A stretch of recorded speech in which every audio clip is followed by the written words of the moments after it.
Hello students, welcome back to our channel the pharma Pathshala. आज हम pharmaceutical engineering के बहुत ही important topic that is drawing से रिलेटेड हम बात करेंगे। इसमें हम ड्राइंग की डेफिनेशन और इसके इंपॉर्टेंट ऑब्जेक्टिव्स को भी जानेंगे। चलिए वीडियो को शुरू करते हैं।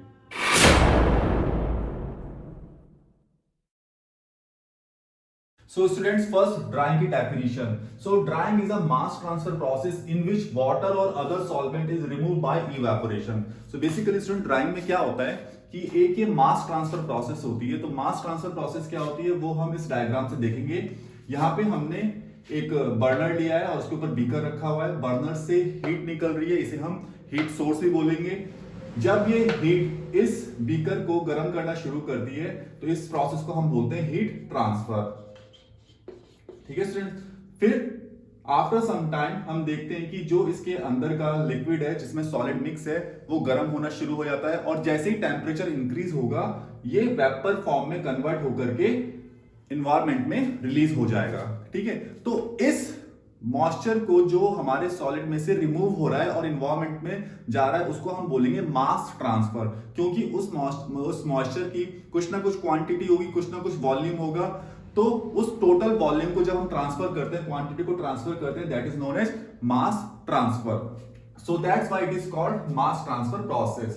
ठीक है, तो स्टूडेंट्स जब हम किसी भी ऑब्जेक्ट से, किसी भी कंपाउंड से वाटर को रिमूव करते हैं तो वहां पे वाटर को टू कैटेगरी में डिवाइड किया जाता है। First is unbound water and second one is bound water.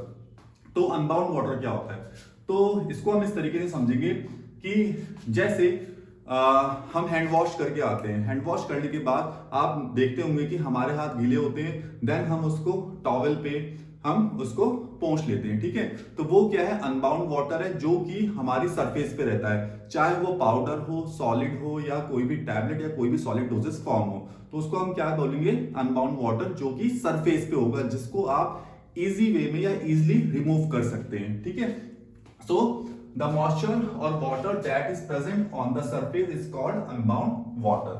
So next one is bound water.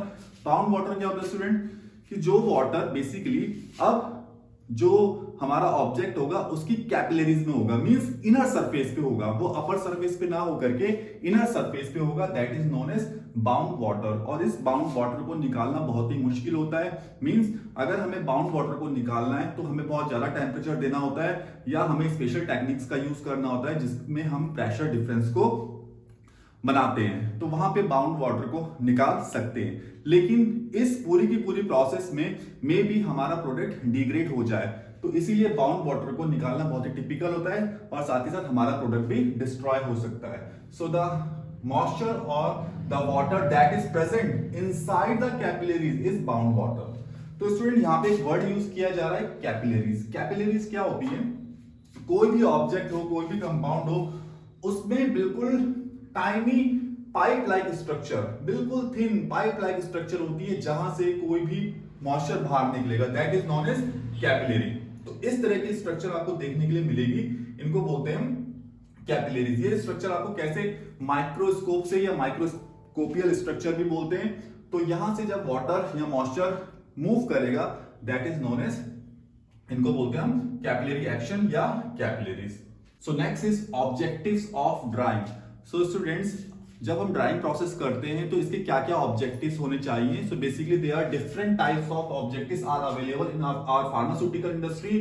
So first, to overcome common challenges in pharmaceutical drug development. It means कि जो drawing process होती है जब हम product development में use करते हैं तो वहां पे स्केल अप टेक्नोलॉजी, ठीक है ना, पायलट प्लांट में जहां पे हम स्मॉल स्केल पे अपनी जो डोजेस फॉर्म होती हैं उनको बनाते हैं। तो यहाँ पे स्टूडेंट हम बात कर रहे हैं सॉलिड डोजेस फॉर्म की। ठीक है, तो स्मॉल स्केल पे या लार्ज स्केल पे हमें जब डोजेस फॉर्म प्रोड्यूस करनी होती है तो वहां पे हम ड्राइंग प्रोसेस का यूज करते हैं, क्योंकि ये एंड प्रोसेस होती है जब हमारा प्रोडक्ट डेवलप हो जाता है, खासकर सॉलिड डोजेस फॉर्म। तो वहां पे ड्राइंग प्रोसेस यूज की जाएगी।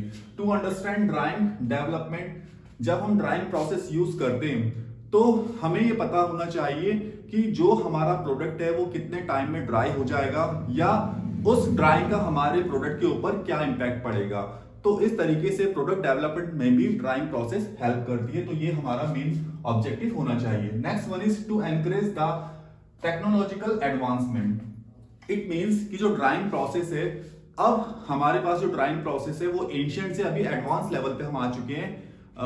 इन pharmaceutical industry we have different types of dryers जिनका हम यूज करके ड्राइंग प्रोसेस को परफॉर्म करते हैं। तो पहले टाइम में क्या होता था कि अगर हमें ड्राइंग प्रोसेस करनी है कि हमने अपने जो पाउडर्स हैं उनको हमने सनलाइट में रख दिया तो वहां पे भी वो ड्राई हो सकता है, ठीक है। बट अभी हमारे पास डिफरेंट टाइप के ड्रायर्स हैं जिनकी हेल्प से हम ड्राइंग प्रोसेस कर सकते हैं।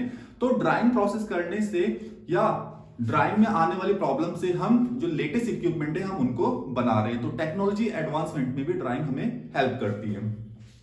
So next, avoiding deterioration on storage. It means कि जो हमारा प्रोडक्ट होता है जब हम उसको स्टोरेज या वेयर हाउस में हम उसे स्टोर करते हैं तो वहां पे मे बी टेंडेंसी हो कि मॉइस्चर वो रिटेन कर ले, ठीक है ना। तो हमारा प्रोडक्ट वहां पे डिग्रेड ना हो, क्योंकि अगर उसके अंदर मॉइस्चर कंटेंट होगा तो कुछ समय के बाद वो डिग्रेड हो जाएगा जिसकी वजह से हमारे प्रोडक्ट की क्वालिटी खराब हो सकती है।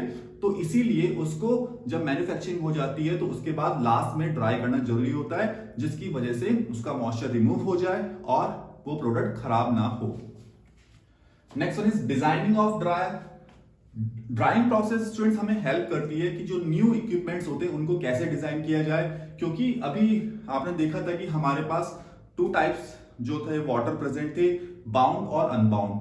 अनबाउंड वाटर को निकालना इजी होता है बट बाउंड वाटर को निकालना इजी नहीं होता है। So that's why we need specific type of equipments जो उस अनबाउंड वाटर को भी निकाल सके बिना हमारे प्रोडक्ट को डिग्रेड किए हुए। तो वहां पे हमें हेल्प मिलती है नए ड्रायर्स को डिजाइन करने में।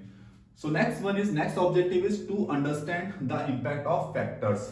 इंपैक्ट ऑफ फैक्टर्स का मतलब है स्टूडेंट्स यहाँ पे कि ड्राइंग प्रोसेस में अदर रेजिड्यूल्स भी होते हैं। ये जरूरी नहीं है कि प्रोडक्ट पूरा का पूरा ड्राई हो। एक परसेंट लिमिट हमारे पास होती है कि उस परसेंट लिमिट के अंदर अगर मॉइस्चर प्रेजेंट है तो वो हमारे प्रोडक्ट को नुकसान नहीं करेगा।